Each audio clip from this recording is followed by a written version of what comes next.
"We don't seat walk-ins at the bar," the hostess said, not even looking up. "Especially not tonight." Nadia Mensa didn't move. She stood in the entrance of Harlow Grand, the most expensive private dining club in Charleston, South Carolina, still holding the small velvet clutch her mother had given her for her 28th birthday. The lobby smelled like cedar and old money. A chandelier the size of a small car hung above the reception desk, casting warm amber light across marble floors that clicked beneath the heels of people who walked like they'd never once been told no. Nadia had driven 4 hours to get here. She smoothed the front of her navy blazer and tried again. "I have a reservation. Table 12. Under the name Mensa, the hostess, young, blonde, wearing a headset that made her look like she was preparing for a TED Talk, finally looked up. Her eyes swept down Nadia's outfit and back up again in about a second and a half. Whatever she was measuring, Nadia apparently came up short. "I don't see anything under that name. Can you check again?" "It was made 3 weeks ago." My father called directly. A small pause. "The kind that means I heard you and I'm choosing how to respond." "I checked. There's nothing." Nadia set her clutch on the edge of the desk. "Then can you check under Hargrove? Dr. Emmett Hargrove. He's a member." Something shifted in the hostess's expression. Not softer, just recalibrated. "Are you a guest of Dr. Hargrove?" "I'm his granddaughter." The word landed in the air between them. The hostess looked at Nadia again, really looked this time, and whatever equation she was running in her head did not come out in Nadia's favor. "I'll need to verify that," she said, already reaching for her phone. "Wait here." Nadia waited.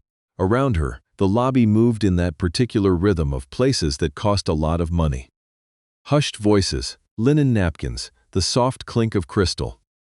A couple walked past her toward the dining room without breaking stride. Nobody offered her a seat. A man appeared from the hallway to the left. His name, Nadia would learn later, was Clifton Bauer, general manager of Harlow Grand for the past 11 years. He was broad-shouldered, silver-haired, and wore the expression of someone who had spent a career being impeccably polite to people he didn't personally like. He stopped about 3 feet away from Nadia, close enough to be heard, far enough to make a point. "Miss," he said, "I understand there may be some confusion." "There isn't," Nadia said. "I have a reservation. Our system doesn't reflect that, I'm afraid." He folded his hands in front of him. The gesture was smooth, practiced. "Harlow Grand is a private dining club. We do maintain certain standards for our membership and their guests." Nadia looked at him steadily. "I'm aware of that. I told your hostess. I'm the guest of Dr. Emmett Hargrove. He's been a member here for 26 years.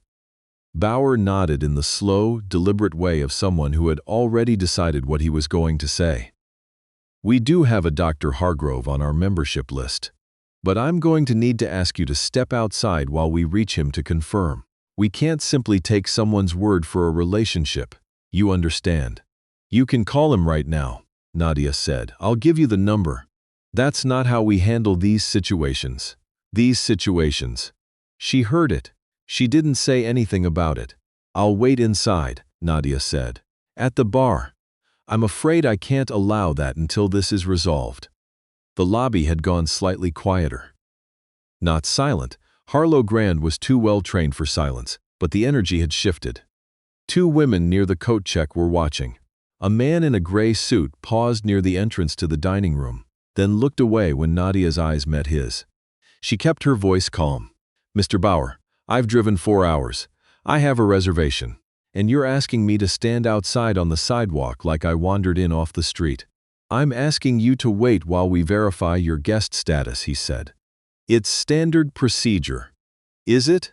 Nadia said. "Because I've been standing here for 10 minutes and I haven't seen you verify anyone else's guest status." Bauer smiled. It was the kind of smile that didn't reach anywhere near his eyes.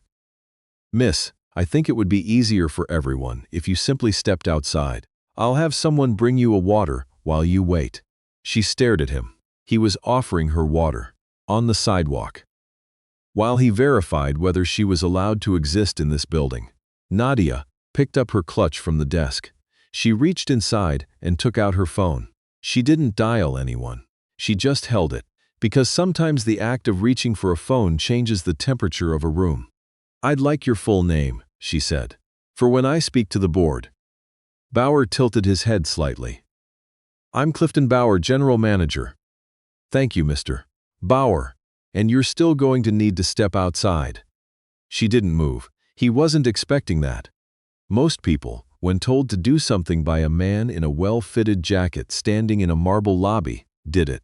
Most people felt the weight of the room, the chandelier, the carpet, the quiet money, and decided it wasn't worth the fight. Bauer had been counting on that.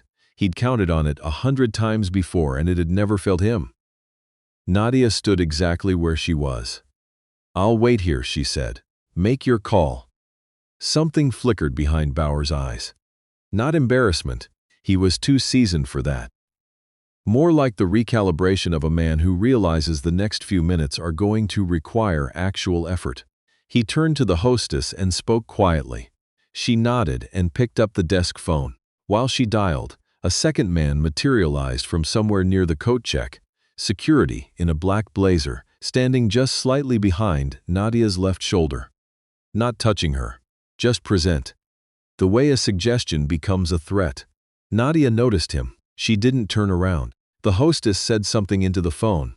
Listened, then set it down. She looked at Bauer with an expression Nadia couldn't quite read. "He didn't answer," the hostess said. Bauer turned back to Nadia with an expression of practiced regret. "I'm afraid we weren't able to reach Dr. Hargrove, under the circumstances." "Try the cell number," Nadia said. She recited it from memory. The hostess looked at Bauer. He gave a small nod. She dialed again. This time she listened for longer. Then her expression changed. Not dramatically. Just a slight softening around the eyes, like a woman who has just realized she's been standing on the wrong side of something. She held the phone out toward Bauer. He took it, listened.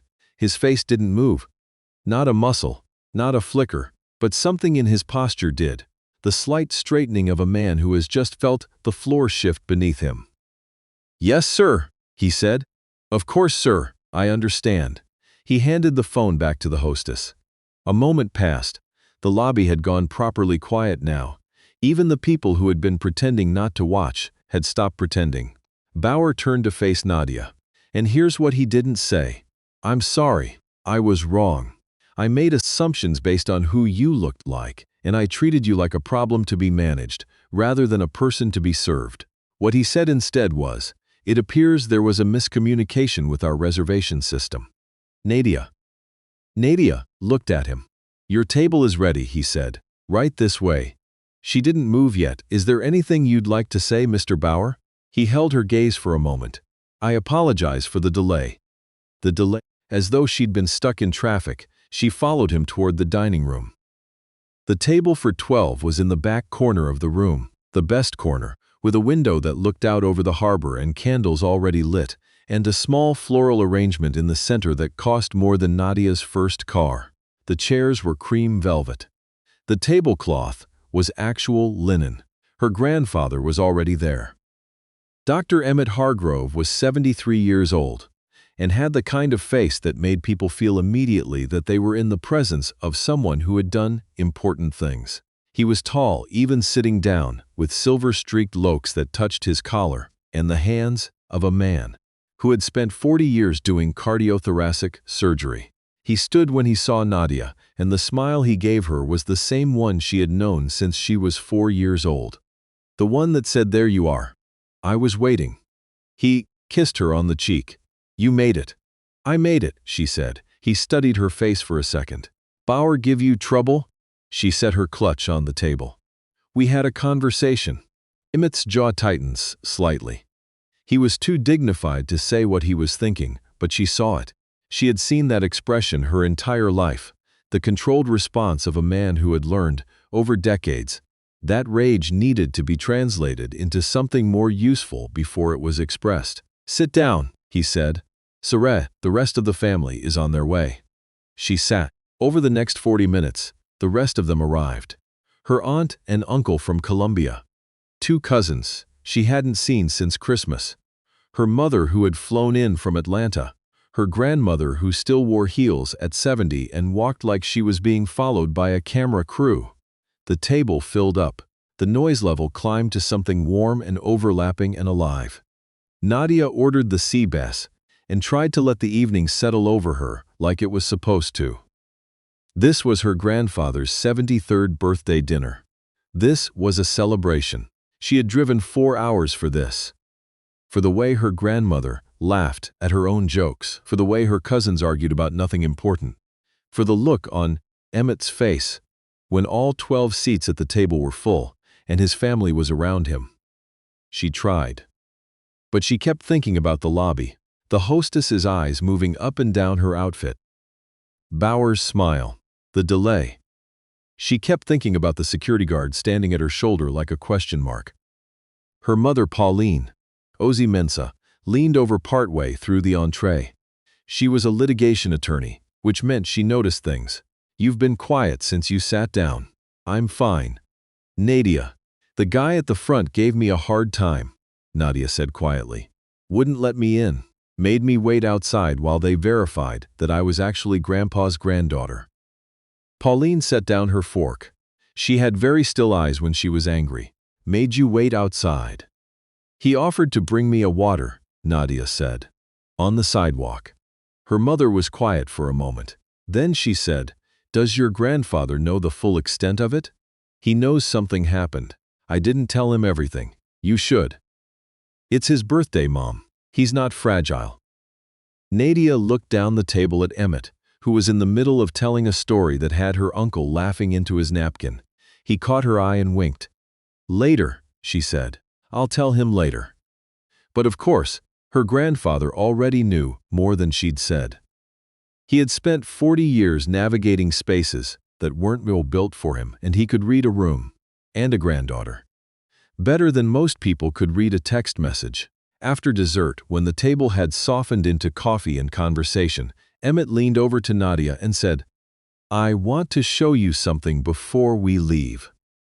She followed him out of the dining room and down a short hallway lined with photographs. Black and white images of Harlow Grand through the decades, men in tuxedos and women in gowns, and tables full of people who all looked more or less identical to each other. She paused at one from the 1970s. A wall of white faces and cigarette smoke, and the particular ease of people who had never once been asked to prove they belonged somewhere. Emmett stopped at the end of the hallway, where a door led to a small meeting room. He pushed it open. Inside, seated at a round table, were 3 people Nadia didn't recognize. 2 women and a man, all in business clothes, all holding the slightly rigid posture of people waiting to have a difficult conversation. Also in the room, Clifton Bauer, standing near the window. He looked at Nadia, and then at Emmett, and something in his face moved through several stages in rapid succession, before landing on careful blankness. Emmett closed the door behind them and said, "These are 3 members of Harlow Grand's board of directors. I called them after I got off the phone with your hostess." Nadia looked at her grandfather. "Grandpa," she said quietly. "You don't have to." "Nadia," he said in the calm voice he used when the conversation was already decided. "I've been a member of this club for 26 years. I've referred 14 colleagues for membership. I've attended fundraising events and sat on the advisory council and never once made a fuss about the smaller indignities." He paused. "Tonight is different." One of the women at the table, she introduced herself as Harriet Price, chair of the membership committee, spoke. Her voice was careful and even. "Dr. Hargrove, I want you to know that what happened this evening is being taken very seriously. We've already reviewed the lobby security footage." Nadia looked at Bauer. He was looking at the wall. "The footage is clear," Price said. "Your granddaughter arrived, identified herself, provided your name and contact information, and was denied entry and asked to wait outside without cause." She paused. "That is not consistent with our stated policies, and it is not consistent with the standards we hold our staff to." Bauer said nothing. Emmett said, "It is, however, consistent with what I've observed at this club for 26 years. Tonight it happened to my granddaughter in front of a lobby full of witnesses. Last year it happened to my colleague Dr. Webb when he came to meet me for lunch. The year before that, it was a woman who turned out to be a federal judge. A silence settled over the room. "I've never said anything," Emmett said. I adjusted. I arrived earlier. I dressed more formally. I made sure people knew my name before I walked in. I made myself easier to recognize as someone who belonged. He looked at Bauer steadily. "I won't be doing that anymore." Price nodded. She looked at Bauer. "Mr. Bauer, do you have anything to say?" Bauer's jaw moved. He had the look of a man who had spent an evening expecting to resolve a guest complaint and had somehow ended up in a boardroom being asked to account for 11 years. "I followed our standard procedure for unverified guests," he said. "She provided her name," Nadia said. It came out calm. She hadn't planned to speak. She provided her grandfather's name, his membership number, and his phone number. She was still asked to wait on the sidewalk. She was herself. It was strange to refer to herself in the third person, in a room where she was standing. She didn't care. "The procedure," Bauer said again, slightly more stiffly. "The procedure," Price repeated, "does not include asking verified guests to wait outside. It does not include deploying security personnel to stand behind a guest who has not displayed threatening behavior. And it does not include." She glanced at her notes, offering to bring someone water on the sidewalk. Bauer blinked. That detail, apparently, was on the security footage. "Mr. Bauer," Price said, "I'm going to ask you to step out for a few minutes while we speak with Dr. Hargrove and his granddaughter privately."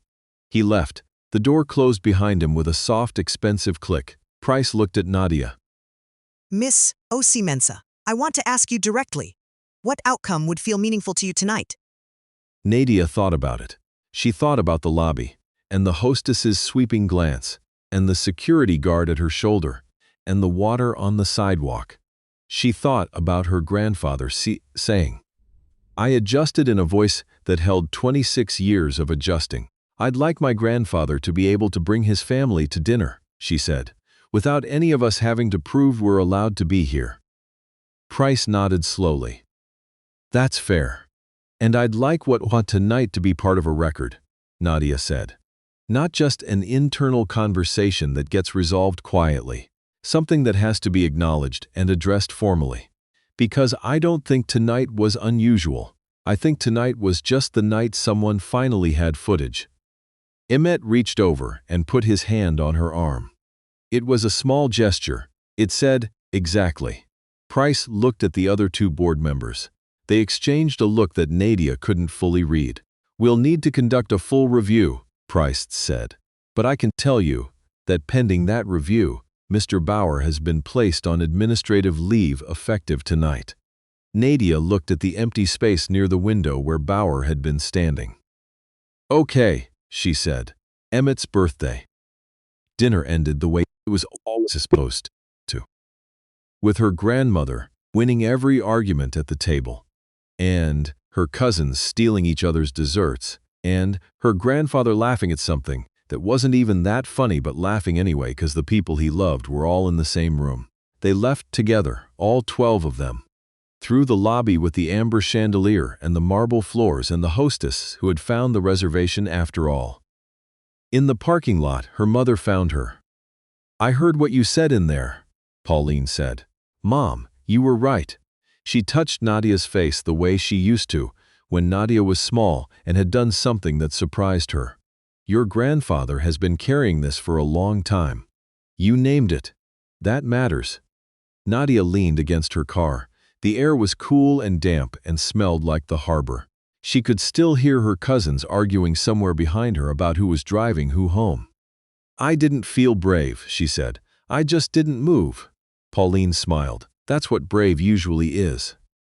Emmett came out last. He walked across the parking lot with the particular unhurried pace of a man who has made his peace with how long certain things take. And when he reached Nadia, he put both hands on her shoulders and looked at her for a long moment. "Thank you," he said. "You called the board, Grandpa. You did the thing. You stayed in that lobby," he said. "That was the thing." She thought about Bauer's voice. It would be easier for everyone if you simply stepped outside. She thought about how close she had come to doing exactly that. To deciding it wasn't worth it, to taking the water, to waiting on the sidewalk until someone decided she was allowed to exist inside. She hadn't. She didn't know exactly why. Maybe it was the 4-hour drive. Maybe it was her grandfather's voice on the phone when he'd called to confirm the reservation. "I can't wait to see you, Nadia. I've reserved the good table," the brightness in it, the particular joy of someone who just wants their family around them for one evening. Maybe she just got tired of making it easy. "Let's go back inside," Emmett said. "They're doing a birthday cake." "I told them not to sing, but they're going to sing." She laughed. "Of course they are."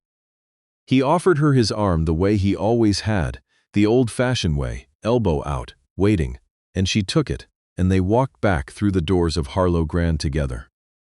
The hostess looked up when they came in. She didn't sweep her eyes up and down anything. She just said, "Welcome back, Dr. Hargrove." Emmett nodded. "Thank you." And they went to the table where the family was waiting and the candles were lit, and somewhere in a back hallway, the place where Clifton Bauer had been standing was just an empty patch of floor. Some rooms teach you that belonging is something you earn by performing it correctly. But the people who built this place, who funded it, who kept it running, who told their colleagues and their children about it, never needed a performance. They just needed a door that opened when they arrived. That door opened tonight. It took longer than it should have. But it opened, and sometimes that's where it starts.